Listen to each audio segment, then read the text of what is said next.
My parents let my sister ruin my life, then she ruined theirs too. They framed me, betrayed me, and threw me away for their golden child. Years later she stole their house, left them homeless. And they still defended her. Now she's in jail, they have nothing, and I'm finally free. I always knew I was unwanted. It wasn't something my parents ever outright said, but I felt it in every decision they made, in every choice that favored my twin sister Heidi over me. We were born together, but only one of us was truly meant to be there.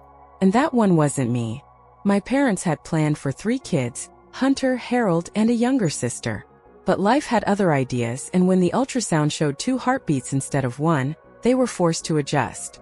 From the beginning, it was clear who was the extra. Heidi was the golden child, the daughter they expected, the one they adored. I was just there. Started with little things. If they bought toys, Heidi got to pick first, and I got whatever she didn't want. If Mom made lunch, it was always something Heidi liked. If Dad was handing out praise, it was always directed at her. It wasn't just favoritism, it was like I wasn't even an individual in their eyes. We were the twins, but the term was misleading.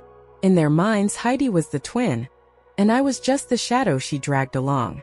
The only people who made me feel like I belonged were my brothers Hunter and Harold.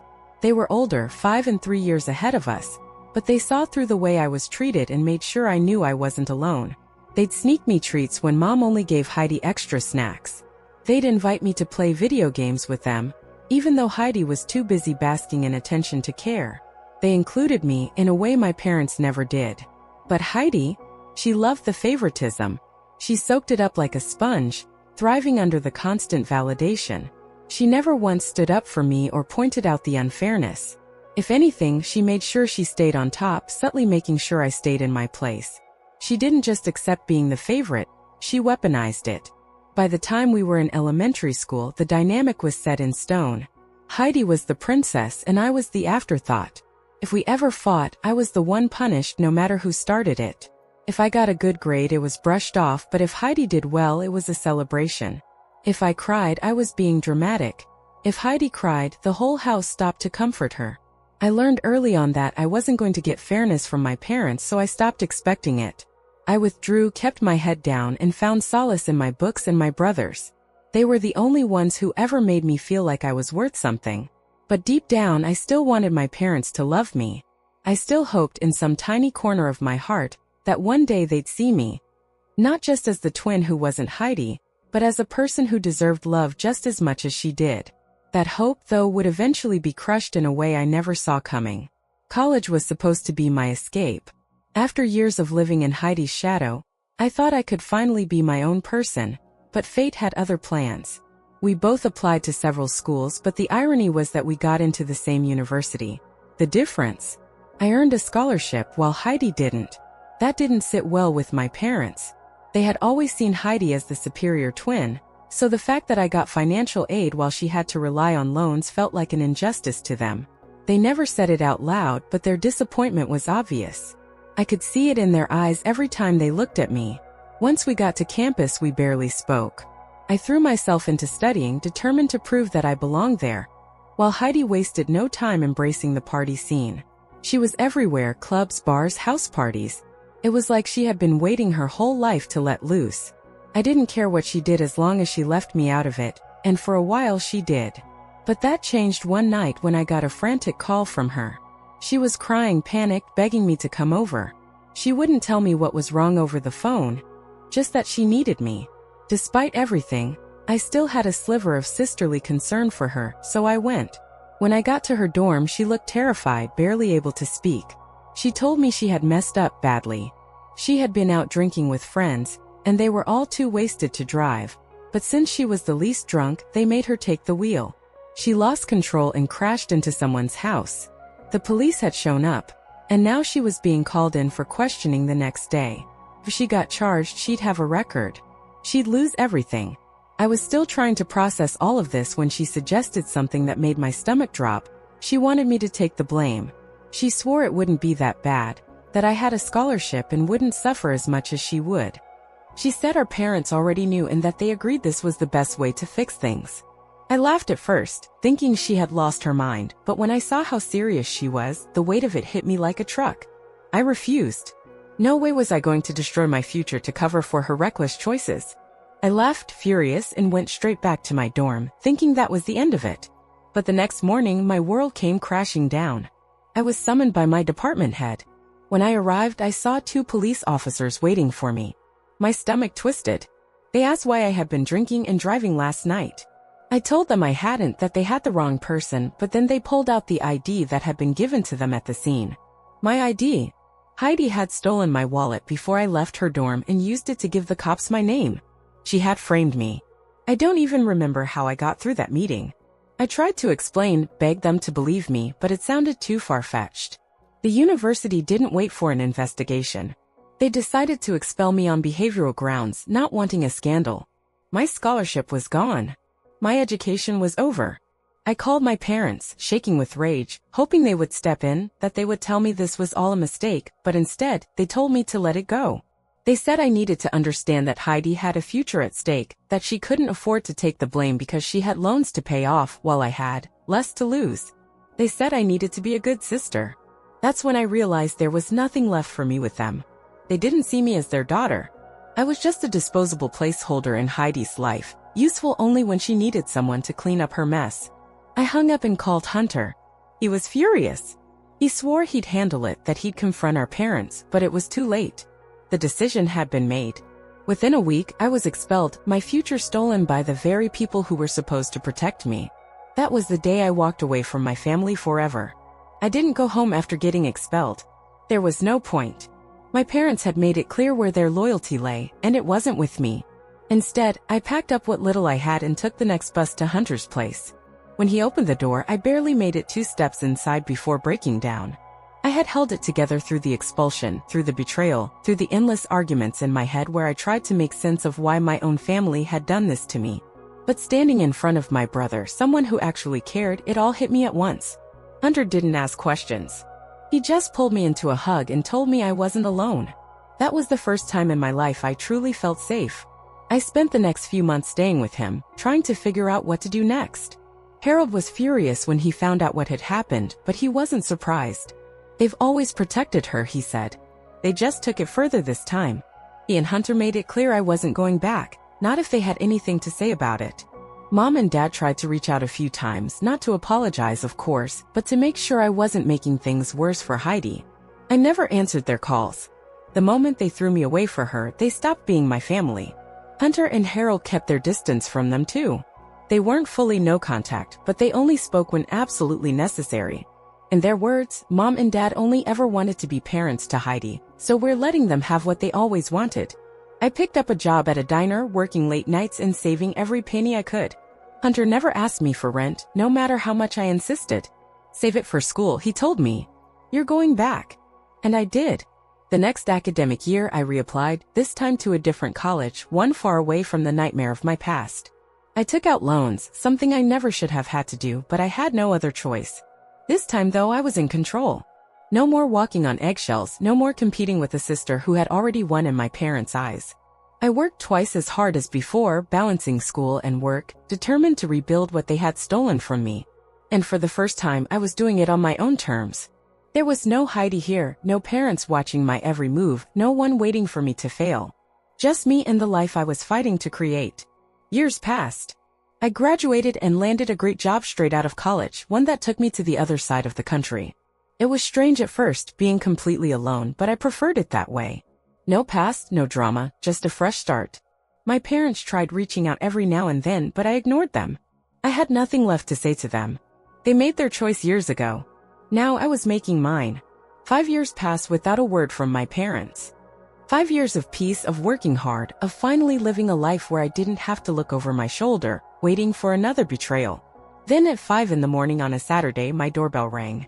Groggy and half asleep, I opened the door, and there they were, Mom and Dad, standing on my doorstep like ghosts from a past I had buried. They looked different. Older. Tired. But what stood out the most was the pair of suitcases at their feet.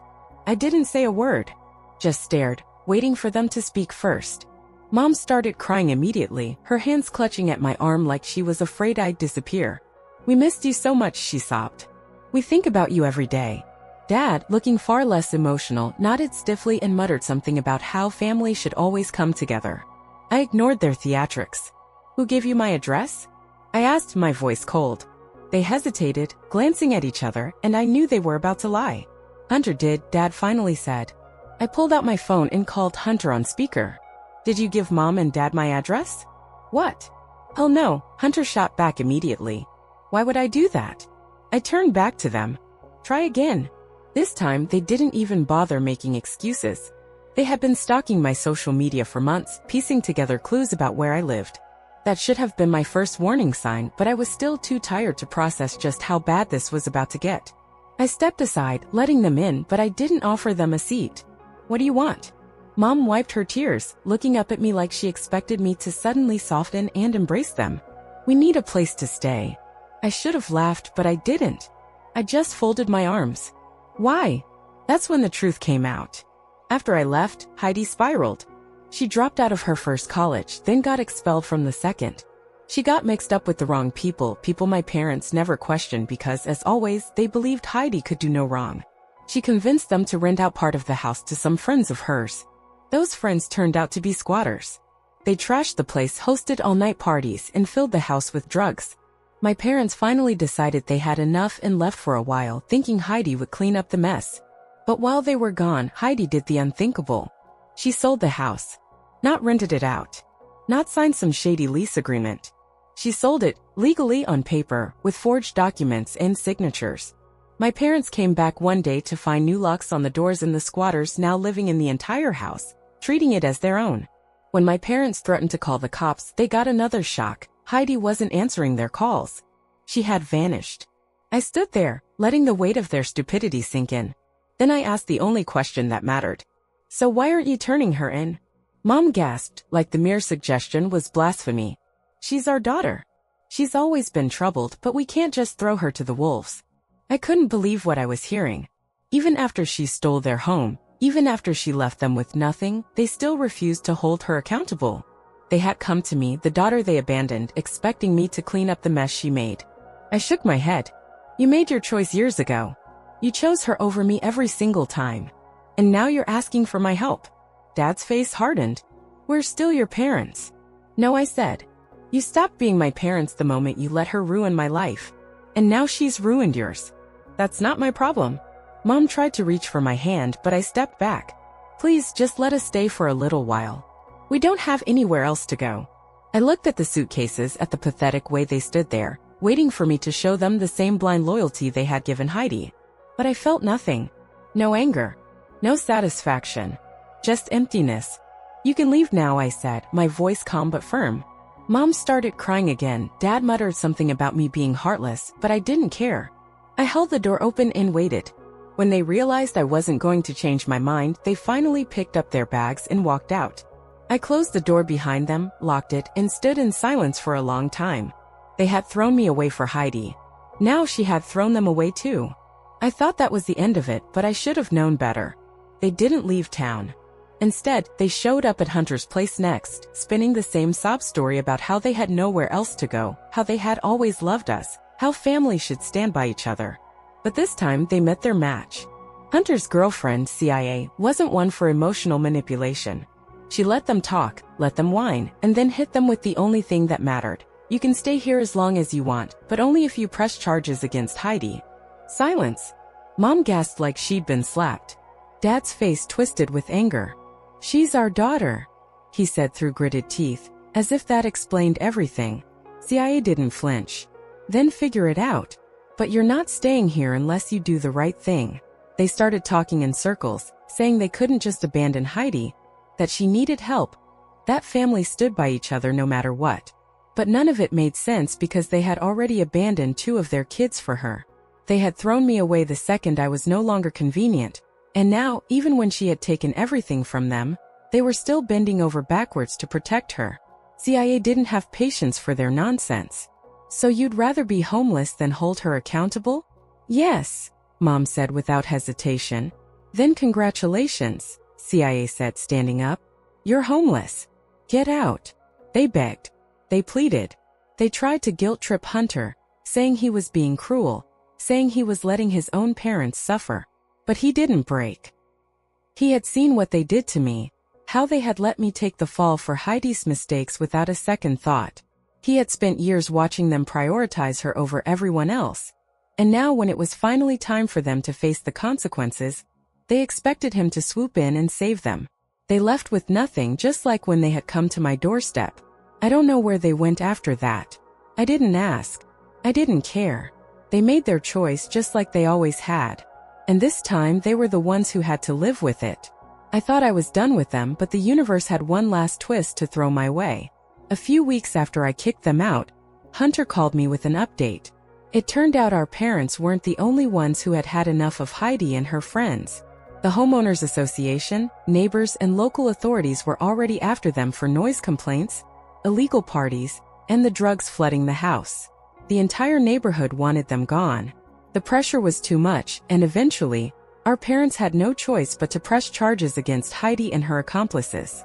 It must have killed them to do it. I can only imagine how long they sat in denial, trying to convince themselves that this wasn't happening, that somehow, Heidi would magically fix everything like they always believed she would. But reality doesn't work that way, and this time there was no getting out of it. The evidence was there: fraud, forgery, illegal property transfer. The moment they signed the complaint, it was over. Heidi was arrested, along with the people she had let take over the house. I don't know the details and I don't care to. Hunter told me she tried reaching out to him, begging him to talk some sense into Mom and Dad to fix this, as if she hadn't brought it all on herself. He ignored her. Harold ignored her.